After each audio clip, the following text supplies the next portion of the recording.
if that happened again, I'm not forecasting this. I'm just saying it happened. And if it happened again, gold would be $100,000 an ounce. I facilitated and participated in the first ever financial war game hosted by the Pentagon. Remember, Biden's like, the ruble will be rubble, we'll crush the ruble, we'll crush the Russian economy, etc. Sorry, Russian economy has outperformed the U.S. economy, and a Patriot can't hit it. So the Russians just blow them up, and now there's a shortage of Patriot anti-missile batteries. But why would you build more? Because they don't work against the most powerful.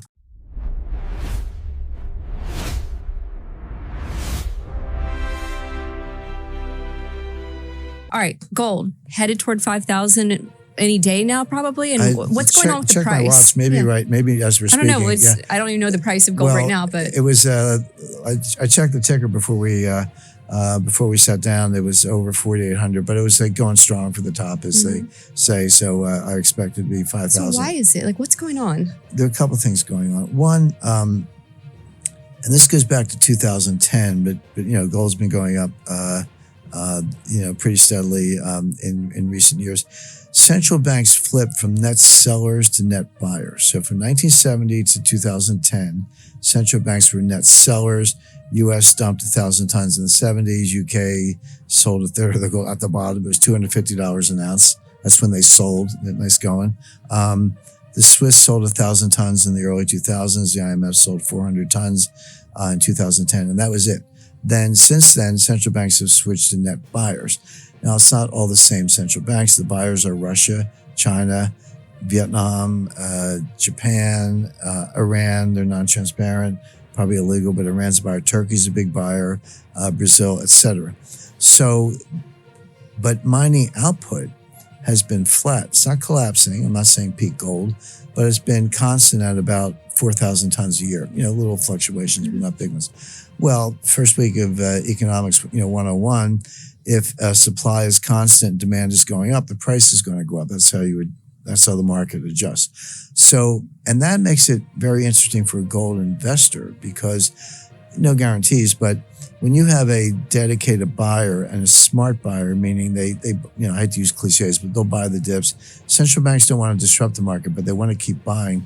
So if they see a little dip, they'll come in and buy. They say, here's an opportunity.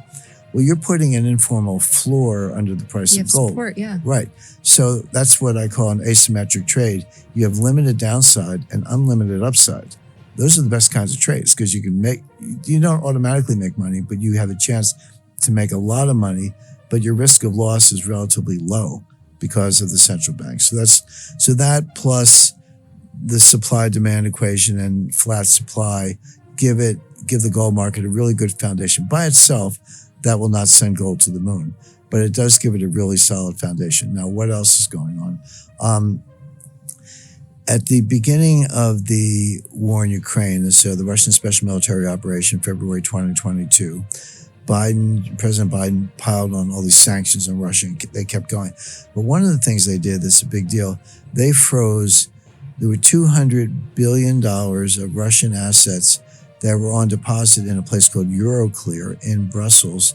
It's a clearinghouse custodian. So where did Russia get the securities? Well, they sold oil, they got paid in dollars, they bought treasury securities of various maturities. Their big mistake was trusting the United States. But we froze those immediately. It was $200 billion. Now, this was 4 years ago. So most of those securities have matured in the meantime. But it's a big pile of cash. The money's still there.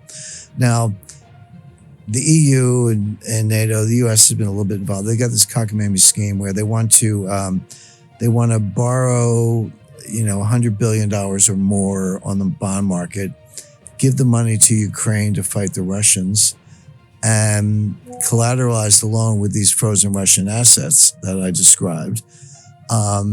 This is the moment the global financial order broke. By freezing sovereign assets, the U.S. sent a message to the world: your money isn't safe in dollars. This single decision has accelerated the move to gold faster than any other event in history. To stay ahead of these global shifts, make sure to subscribe and hit the bell icon right now. And then the theory is when Ukraine wins the war, Russia will have to pay reparations as the losing power, and that money will be used to pay the loan back, and you won't have to touch the assets.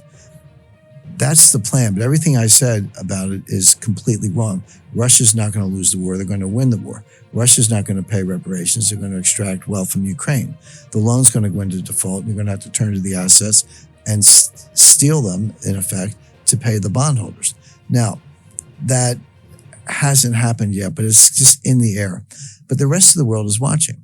Saudi Arabia, Taiwan, Japan, Mexico, they're saying, hey, what if the United States doesn't like what I'm doing?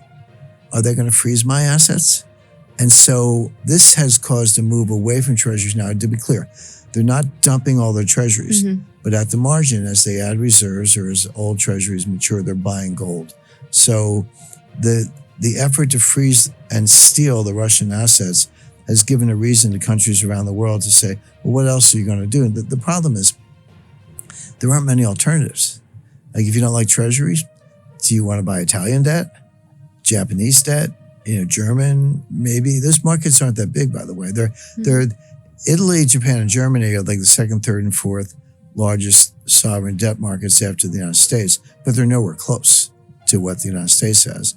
And Italy, well, to tell you this, they're not famous for fiscal prudence. Japan's debt, we talked earlier about debt to GDP ratios. I said the U.S. was all-time high at about 125%. Japan is 300%. So you're rushing into JGBs? I don't think so. But gold is an alternative. And so this is another driver of gold. And then finally, people fear inflation. We're not going to get inflation. We're going to get deflation. But gold does well in both environments. I learned that in your book. That's correct. And that's another thing that people don't really understand very well because they think of it as an inflation hedge. And it can be an inflation hedge. The correlation is a little lower than people realize, but at the margin, yeah, gold is a decent inflation hedge. But gold does very well in deflation. In the Great Depression, 1929 to 1933, well, lasted longer, but just take that period, the worst part of the Depression. It was the longest sustained period of deflation in U.S. economic history, and gold went up 75%. It went from $20.67 an ounce to $35 an ounce. It was an almost 75% increase in a period of deflation. And there are complicated reasons for that, having to do with the fact that, people say inflation favors the creditor and hurts inflation favors the debtor and hurts the creditor. So you lend me money and we have a lot of inflation. And I say, hey, Julie, here's your money back. Good luck buying a loaf of bread. It's not worth very much. Yeah. So the debtor wins in inflation because I get to pay you back in cheaper dollars. In deflation, it's the opposite. The creditor wins. So you lend me money, prices go down. When prices go down, the value of the dollar goes up. You can buy more stuff for the same dollar. So as a debtor, this becomes more and more onerous. You're sitting there saying, hey, my loan is worth more in real terms because of deflation. But I'm sitting there saying, I got to pay Julia back more in real terms. And that lasts for a while. But then what happens is I walk away. The debtors default. And I'm like, sorry, Julia, see you later. I'm going to get it. I'm filing for bankruptcy. I'm going to sleep in tomorrow and good luck. So what happens is the debt goes from the original debtor, who then just goes bankrupt and walks away, to the bank that you basically, if you're the bank that lent me the money and I walk away, now all of a sudden you don't have a higher real value loan. You have a bad debt. And this erodes your capital and you're going to lend less. This is how you get into a depressionary cycle. So in that world, people look for something that's not going to lose value. The best performing stock on the New York Stock Exchange from 1929 to 1933 was Homestake Mining. Homestake Mining was the largest gold mine in the world. Foundation of the Hearst family fortune, by the way. Huh. So William Randolph Hearst III or whatever was around. I did not know that. Yeah, George Hearst found the mine with some partners in the late 19th century. He either bought out or killed his partners, kind of ruthless guy, but he ended up with the whole mine. It was the largest gold mine in the world for a long period of time. But they went public and that stock outperformed, when every other stock was crashing 80%, that stock did well. So would you say that... Pay close attention here. Most people think gold is only for inflation, But history proves that during the worst deflationary crash in American history, the Great Depression, gold stocks were the only thing that survived. It is the ultimate insurance against a total system collapse. So central banks have moved from net sellers to net buyers. You pointed out the sanctions issue. They're looking at that and saying, okay, what can I do to protect myself so I don't find myself in that situation? Is this sort of the new financial war game, if you will? Yes. Okay. And I think, Julie, I facilitated and participated in the first ever financial war game hosted by the Pentagon. We did it at the Warfare Analysis Laboratory, which is part of the Applied Physics Laboratory, halfway between Washington and Baltimore. But it's where a lot of the war games are done. They did not need my help on kinetic war games with missiles or generals or any of that, but they didn't have a lot of financial expertise, and this was going to be a financial war game. So I was invited in to help structure it. I called it was like playing Risk for adults. It was like you got to figure out the teams and who was on what team and all that kind of stuff. It was really fun. But this was in 2009. And we did a scenario where Russia and China pooled their gold, came out with a new gold-backed currency, said, we'll only sell you our manufactured goods or natural resources in that currency, which forces everyone to get gold, to get the currency, et cetera. Now, nobody thought that would happen overnight. The whole idea of a war game is to look 5 or 10 years ahead.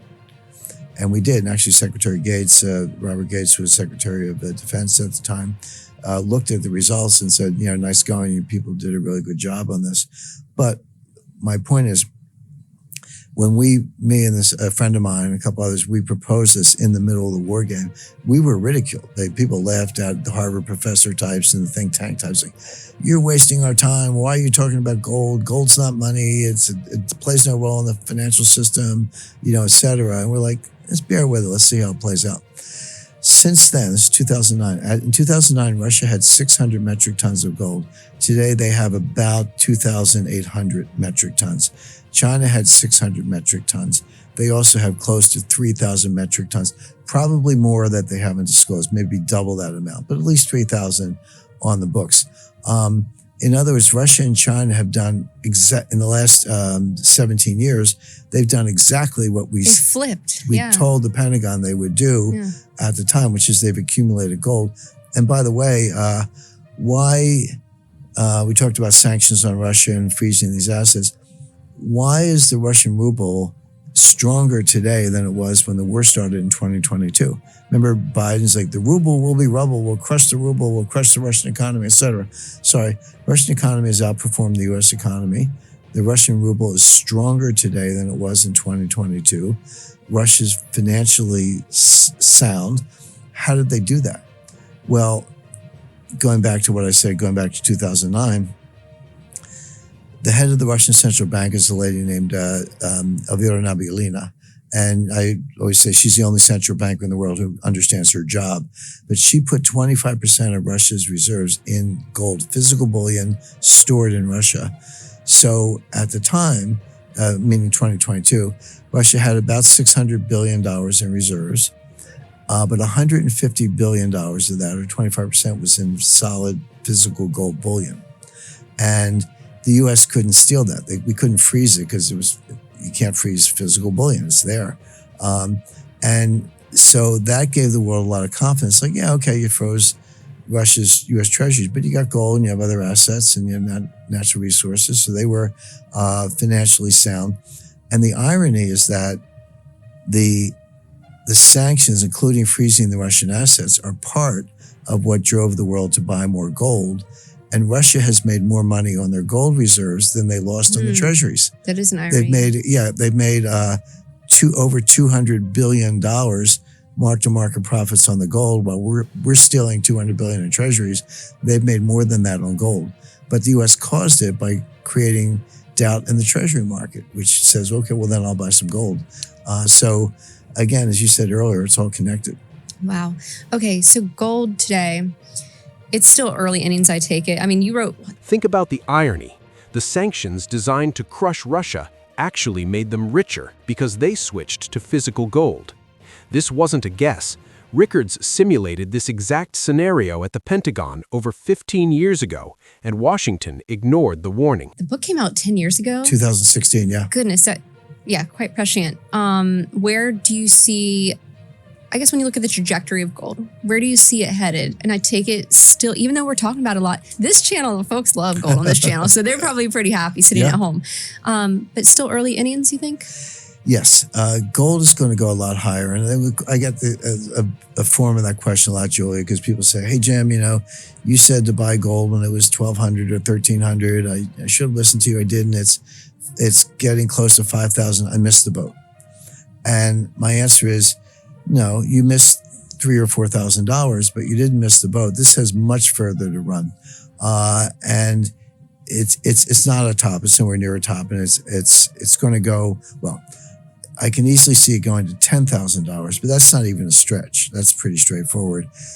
$25,000 or higher, yes. But let me give you some concrete math and analysis behind that, because anybody can throw out a big number, and they're out there, they're on podcasts or whatever. It's gold, 25,000. But you need to know why. And there are a couple things in play here. Number one, in January 1971, gold was $35 an ounce. In January 1980, it was $800 an ounce. That's a 2,700% increase in 9 years. If that happened again, I'm not forecasting this. I'm just saying it happened. And if it happened again, gold would be $100,000 an ounce. When gold goes from $35 an ounce to $800 an ounce, which it did, you can say, oh, the price of gold went up. Yeah. But if you hold gold as your constant, in other words, what's the dollar worth by weight of gold? Don't ask what gold is worth in dollars. Ask what the dollar's worth by weight of gold. It's just the inverse. Okay. It's the same math. The answer is that was a 94% devaluation of the dollar. The dollar lost 94% of its value measured by weight of gold. And people today are looking around like, hey, the dollar's going to, it's the crack up of the dollar's going to collapse, et cetera. But they look at the currency market. That's not the right way to think about it, because all those currencies are in the same boat. For example, what's the euro worth today? What's the euro worth in dollars? That's the question. The answer is about $1.16. So 1 euro equals $1.16. Guess what the euro was worth in the year 2000 when it was first issued? $1.16. In other words, it hasn't changed in 25 years. Now, it's gone up and down. It was $1.60. It was 80 cents. It fluctuates. There's volatility. You can make or lose money. I'm not saying it's constant. It's not. But the fact is, there's no collapse of the dollar there. The euro-dollar cross rate today is exactly where it was 25 years ago.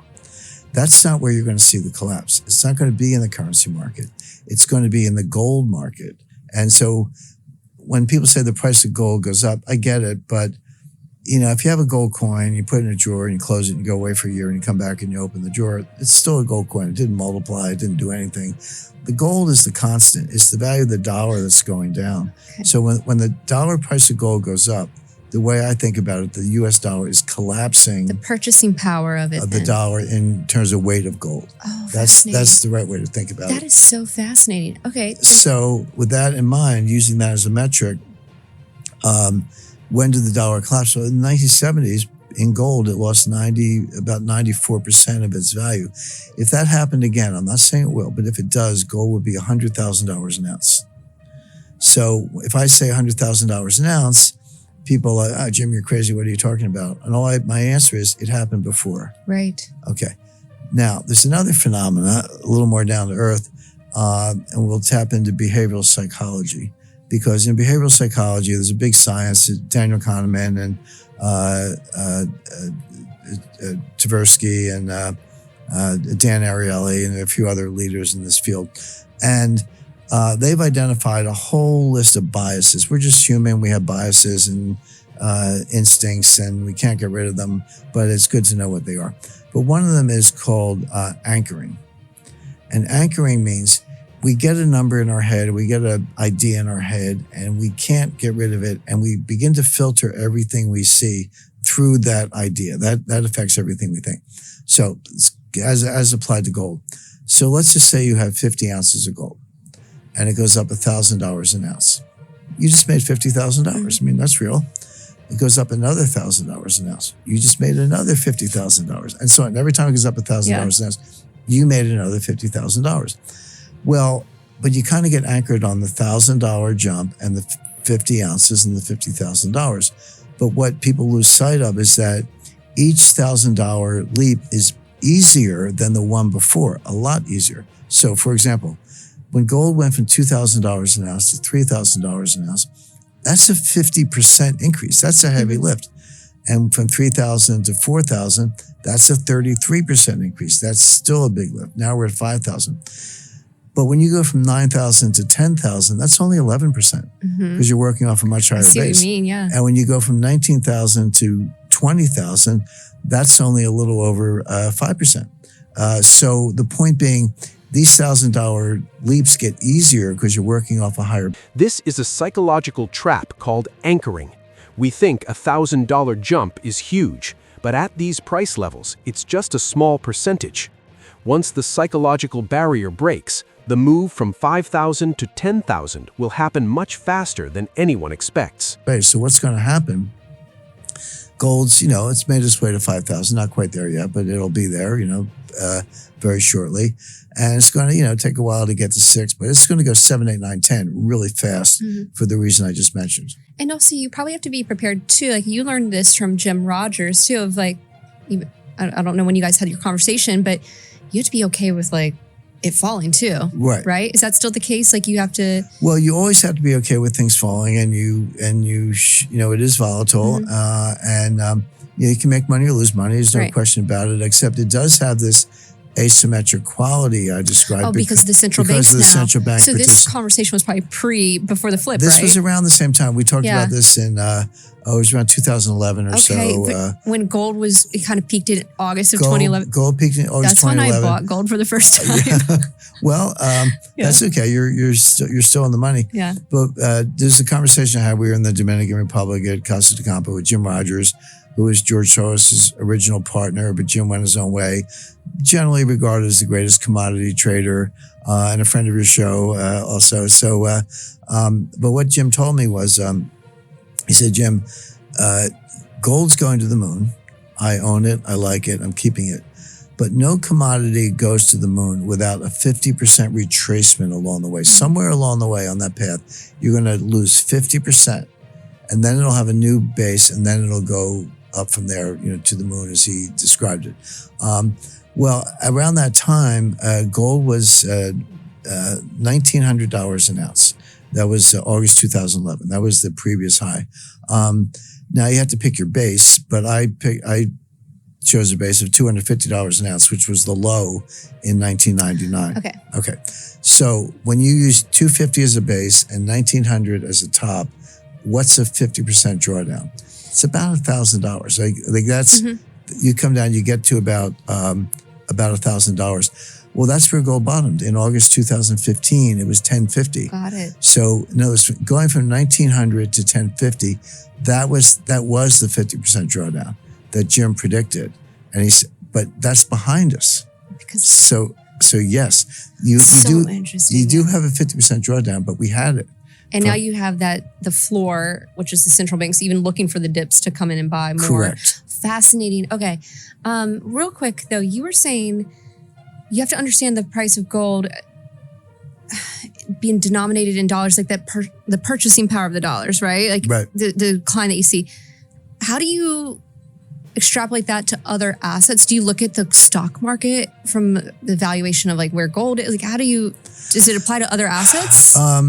Well, and sorry for the terrible question if that's not the right way to ask it. It's a really good question. That kind of value analysis applies, to any market. People ask me a lot about silver. What's silver doing? We have to mention silver on the show too. Silver's going up a lot. It's closing in on $100 an ounce as we're talking.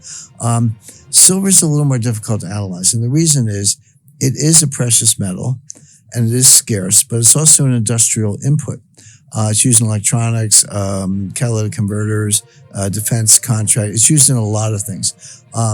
Gold is not. Gold's not good for anything except money. It's probably the best form of money, but it's not used really for anything else. Coating a space helmet, that's about it. But silver is used for a lot of things. So when you analyze silver, you have to look at the precious metals vector, but you also have to look at the industrial input vector.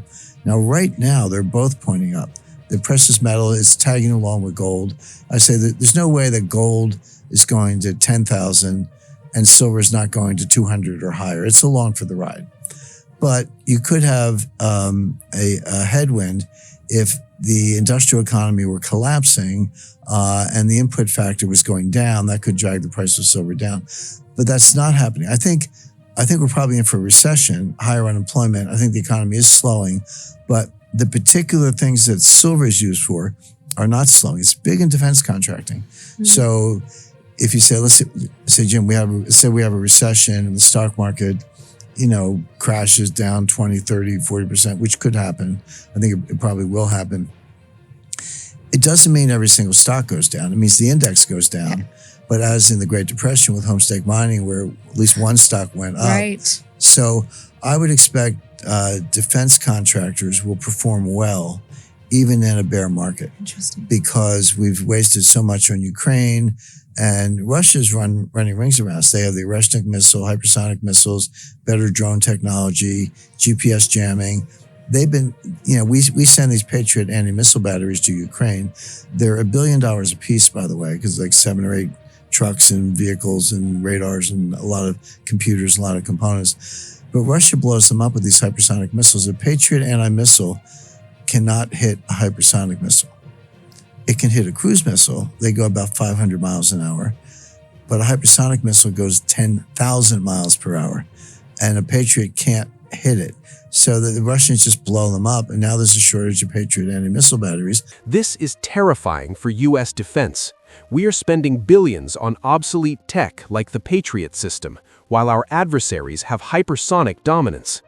This isn't just an economic crisis anymore. It's a national security crisis that will drive massive demand for silver in new defense technologies. But why would you build more? Because they don't work against the most powerful, the most sophisticated offensive weapon. Mm-hmm. But having said that, we've depleted, HIMARS artillery. Why do you not hear about the F-16s? Remember, for years,